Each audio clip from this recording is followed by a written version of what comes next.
Hey everybody, welcome back. Non-QM episode 3. My name is Justin Rocheleau. I will be your host today. We have our resident loan officer with us, Matthew Medrano. We're going to be talking about non-QM in the frame of investment properties, right? Why would we want to use it for an investment property? Why would we not? What's the benefit, pros, cons, all that fun stuff. I'll let Matthew start with, maybe kind of the beginning stages, and let's go from there. Let's see where this goes. So if you're a startup investor or you're at the very beginning, maybe we would push you towards or encourage you to go with a more conventional loan product, a QM or qualified mortgage product, or a conventional loan. With a first-time investor, right?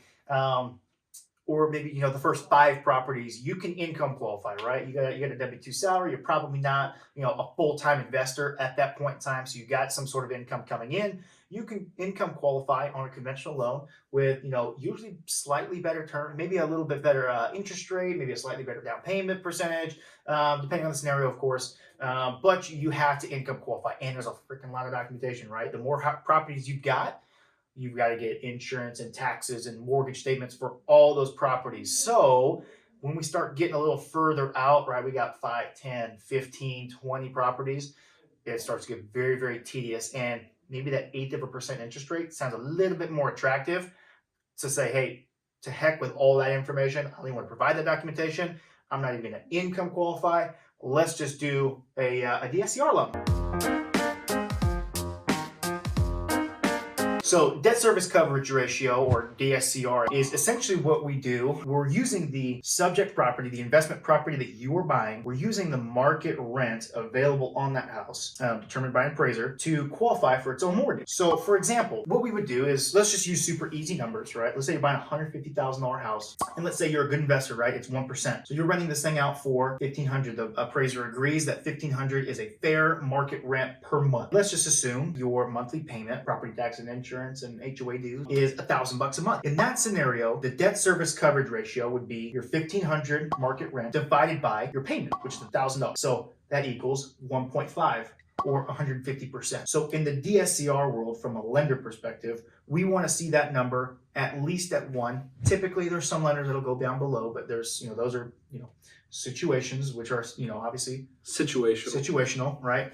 So as long as that number is over 1, we can do a good loan. They typically want to see it, for a prime tier property at 1.25 or higher. So in this scenario, right, if you're buying something at 1%, it's usually going to work out well. You're a good investor. You're cash flow, and you want to see that cash flow anyways. You're at 1.5% or 1.5 DSCR ratio, which checks out, which means you don't have to show, as the borrower, any income to qualify. You don't have to show your tax returns, show your W-2s, your pay stubs, Venmo account. You don't have to show any of that. You just have to show enough down payment funds in a sourceable way, whether it's a bank statement, whether it's an investment statement, whatever it may be. We can utilize those funds then for your down payment.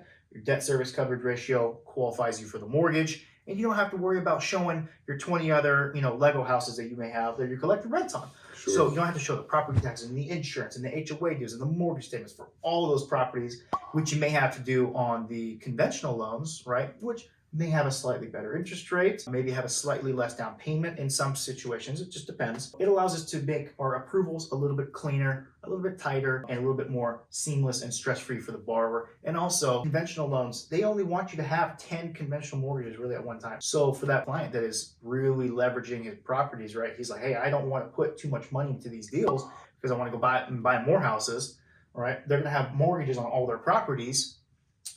Can only do 10 if we're going to go conventional. So if we're going DSCR, those don't fall into that category. They can go up to, they say 25, but anything on exception, anything can happen on an exception basis. Sure.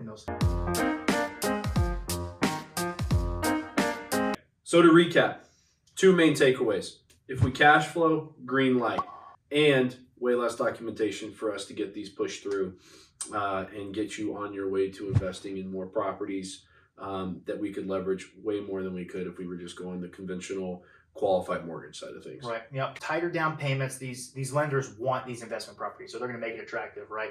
They're going to give you those 30-year fix. They're going to give you those 40-year fix, right, with a 10-year interest-only period. They're going to give you these flexible terms that maybe some other places can't give you. It's a good thing for these investors to at least explore those options. When you're investing, cash flow is the name of the game. right? So what can we do to help increase cash flow and use your cash flow to increase your cash flow somewhere else, right? Cash flow inception. With that, we're going to finish up this episode. Next episode, we're going to talk about something that kind of falls into the non-QM world, kind of commercial investing, right? Commercial loans, different things that we can do in that realm. We're going to dive into that, and that may end up being 2 episodes. We got lots of fun stuff to talk about there. So have a great evening, night, morning, afternoon, whenever you're watching this. Thank you so much for watching. Make sure to like, comment, and subscribe, and we will see you next time.